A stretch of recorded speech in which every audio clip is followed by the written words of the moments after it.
A young man is sharing his story of addiction tonight in hopes of bringing awareness and change. News 13's Megan Shearing joins us live. And Megan, he was very open with you. His goal is to get synthetic drugs banned. Is that right?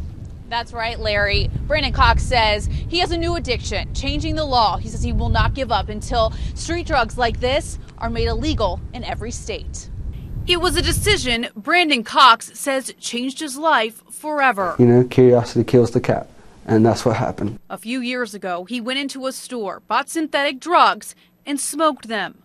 Cox says after one hit, he was instantly addicted. My body just felt the need to have it. My mind just kept telling me I had to have it. So from the very first hit, I knew I was hooked. For 3.5 years, he battled an addiction to fake pot. That's all I was doing, 24/7. I was high 24/7. There was not a moment in the day when I wasn't using that stuff. Cox says he craved the high. The effects of it were just so intense that sometimes I thought I was dying. He'd do whatever he could to get it, including steal from his family. But I was spending up to $100 a day on it. But after finding himself behind bars, Cox got help.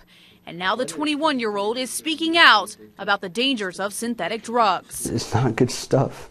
It ruins people's lives. Cox is meeting with local law enforcement agencies and local politicians to eliminate these street drugs. They're planning on working hard, and they're planning on working fast to look at the legislations, to look at the laws, and to see what's going on. Last year, North Carolina banned stores from selling things like K2, spice, and incense. But authorities say manufacturers are tweaking the drugs just enough so the illegal chemicals aren't being used. You have 14 and 15-year-old kids going to get this stuff, and they have no clue what they're doing. They're thinking they're smoking something like weed, and it's not. It's very, very dangerous stuff. It's nothing but chemicals, and people have died from it. Now, at this point, Cox says he does have support from his family, politicians, and even some business owners, but he says he ultimately needs more people to join his fight. Reporting live in downtown Asheville tonight, Megan Shearing, News 13.